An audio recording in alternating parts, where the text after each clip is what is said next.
Well, we are a committee. Our report goes to the president, who initiated our appointment, and we have had occasion, we've had the opportunity to engage him as our first stakeholder.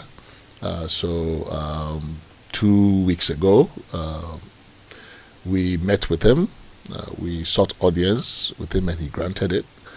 And at the meeting, we informed him. We gave him an update of what it is that we've been doing since we were inaugurated, but also explained to him that the meeting was also a stakeholder engagement, so we wanted to hear from him also as to what it is that he was expecting from this process, what are his own thoughts on some parts of the Constitution based on his previous experience as a president, as a vice president, as a minister, all of that.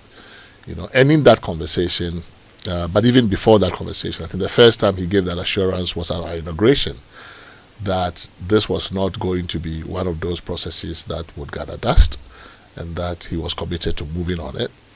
And he repeated that pledge at our meeting with him.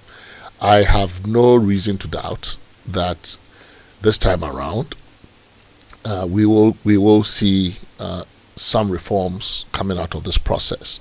Of course, the president does not hold all the keys. He is only one of the gatekeepers. Once we clear his barrier, we have to go to Parliament because constitutional reform is essentially lawmaking. Yeah. So it has to come in the form of a bill that is passed in Parliament. If it's a non-entrenched provision, the parliamentarians still have to pass it. So ultimately, it's the political class, the president, and members of Parliament who are the gatekeepers who would have to pass this.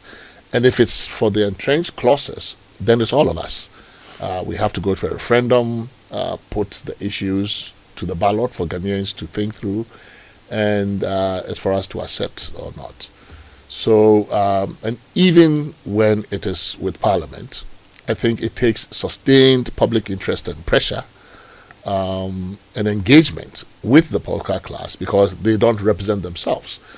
They represent us. And so I think as long as Ghanaians are involved in this process, take a keen interest in it, follow it along the way, and stay engaged, I believe that there will be a political response to it. Remember that we're doing this in part because the president campaigned on the promise of reset. And the reset, which engendered a little bit of an interesting play on words, reset or upgrade and everything. And I think basically the victory for the reset idea commits the president to actually reset. And so part of the reset is resetting governance. If you're going to reset, we understand it to mean that the way we've done things in this place must change.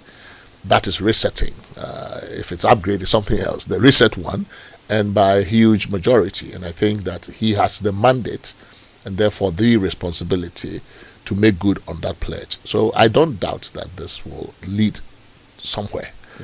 Somewhere good. How many of the proposals will see the light of day, that I can't tell.